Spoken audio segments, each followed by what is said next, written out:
Another comment pa po, kahit may mali kaming desisyon, hindi po namin kayang kasuhan si Kalingap Edo. Kasi alam namin, minahal siya ng anak namin. Tapos ito pa po, hindi po ito fake account. Ayaw ko na sanang mag-comment, pero kailangan. Nagtahimik na po kami, wala na po kaming communication sa nakapaligid sa amin. Tapos ito pa po yung ibang comment, ang anak ko po ay nahihirapan na, kaya nga po nag-deactivate na siya sa... Yo guys, magandang araw, magandang gabi mga kalingap. Eto na naman tayo guys, muling magbabalik na naman si Papa Shider. Grabe guys no, mainit-init na naman to guys. At sobrang nakakapasong balita ang iaatid na naman ni Papa Shider sa inyo guys. Eto na nga guys no, sino nag-comment daw itong si Nanay Ansel doon sa live mismo ni Kuya July Paunil. Legit ba ito or fake news or fake account ang nag-comment kay Kuya July Paunil? Eto guys, basahin natin lahat ng mga sinabi ni Nanay Ansel. Ang dami niyang comment dito guys. Hindi ko alam kung totoo to or hindi guys. Kung totoo man ito, goods no, para maayos na yung problema nila.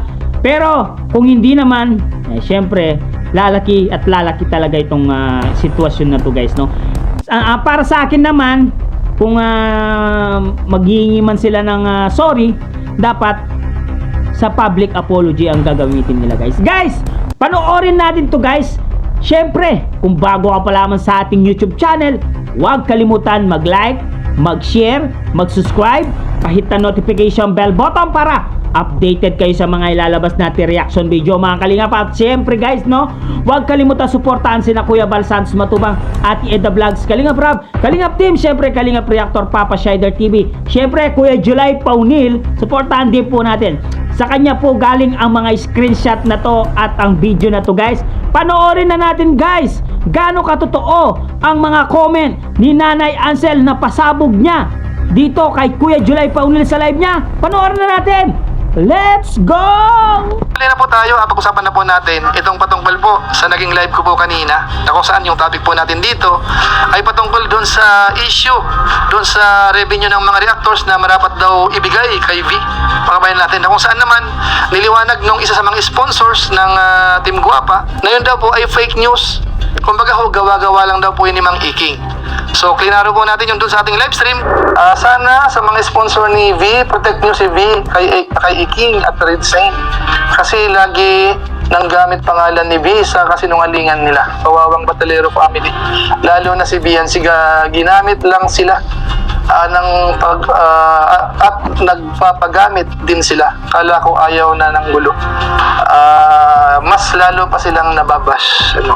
Ako naman po, ako yung umaasa ko sa tindi na ho ng mga pangyayari ng mga nakaraang 2 buwan na, more or less. Sa tingin ko po, may realization din po ang pamilya. Tingnan niyo po, kung mula ngayon po, mula kahapon, tingnan niyo po kung meron pa rin mga post, comment pa rin po. Kapag wala na ako kayong makita bukas sa makalawa, ibig sabihin po noon, na-realize nila yung sitwasyon. Gusto po nila ng tahimik na pamumuhay na. Diba? Kung may nung mga nakaraan, siguro mainit na-influensya na kailangan tayo, hindi tayo pwedeng kapi-apihin. Dapat magsalita tayo, dapat mag-comment tayo. Parang ganun ang nangyari.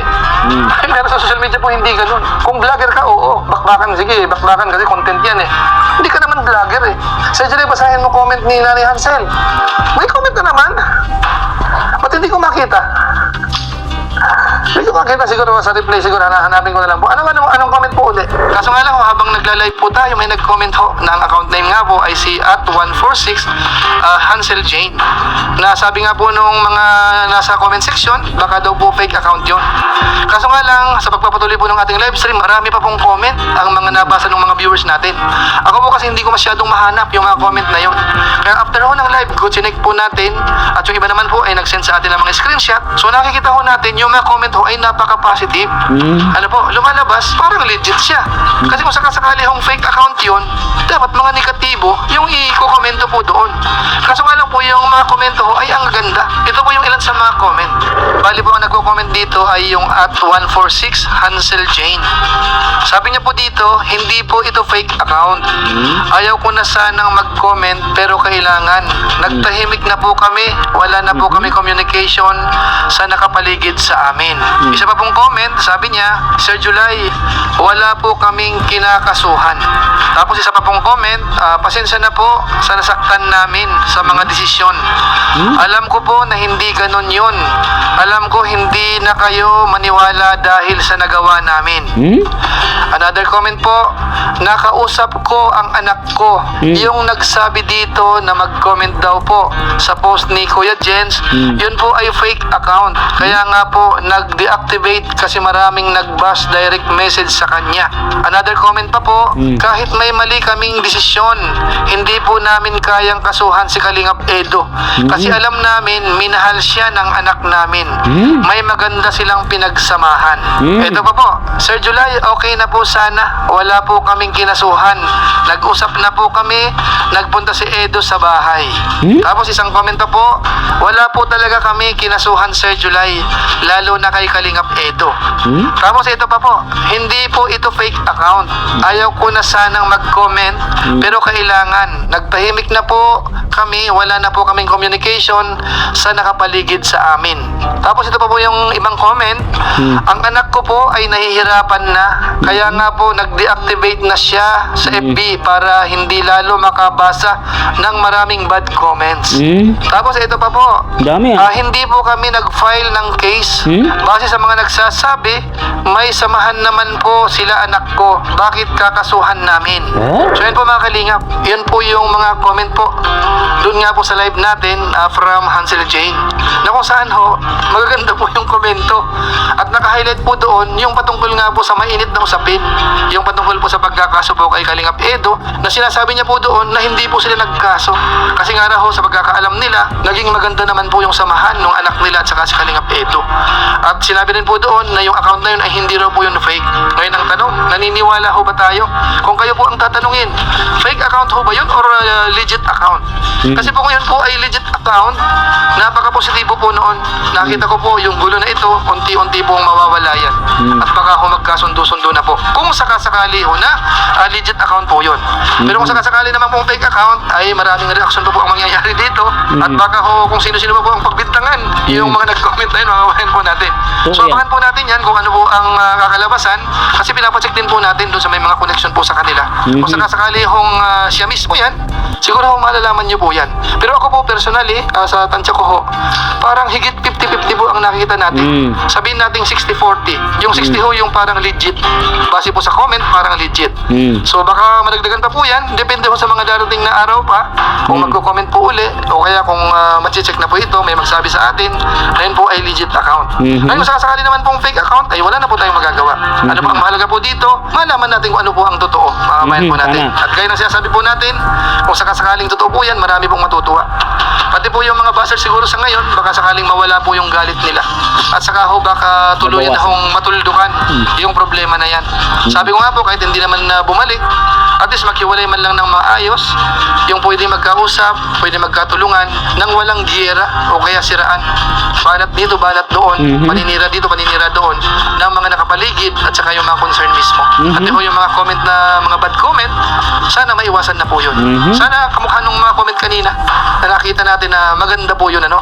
Ako man po ay natutuwa kapag ho ganun ang mga nababasa natin. At pati po yung mga viewers, nakita ko natin, karamihan, good comment po. May mga ilan-ilan, pero limited lang ho. Yung talagang kumukontra doon o kaya nagagalit. Dahil nga po nung mga nakaraang comment, ay talagang puro bad comment nga against sa Kalingap. Kaya siguro nanibago po yung ilan, kaya ayaw ko agad maniwala. Totoo yan. Kung sakasakali ho, kailangan patunayan na yun po ay legit account po talaga. Alam po, so yun lang po muna siguro.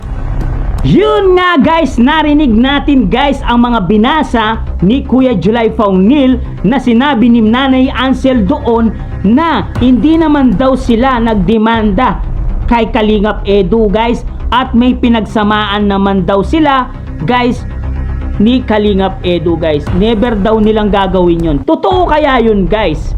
Guys, at sinabi pa doon na nag-deactivate daw ng Facebook account itong si Biancy Jean Batalero dahil doon sa pag-post ni Kuya Jens doon, at meron nag-comment daw na kung babalik ba.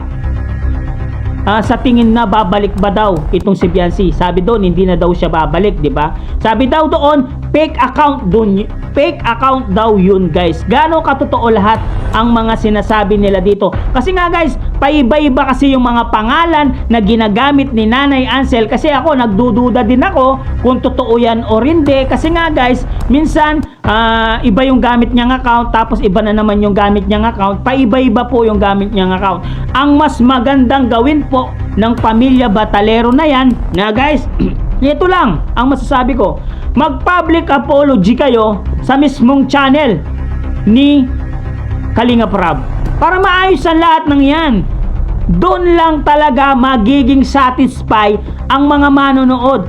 Or kaya kung darating man ang rapid tulpo and action sa Daet, doon kayo umingi ng sorry, tapos umingi kayo ng patawad kay Kuya Bal Santos Matubang, Kalingap Rab, lahat ng nasaktan nyo. Maniniwala na ang mga tao sa mga sinasabi nyo sa pa-comment-comment na yan, sa mga live stream na yan. Kasi yung mga comment-comment na yan, hindi naman kapani-paniwala kung legit man yan or hindi man yan. Ang importante, personal kayong umingi ng sorry sa pamilya ay Kalingap, pamilya Matubang, no?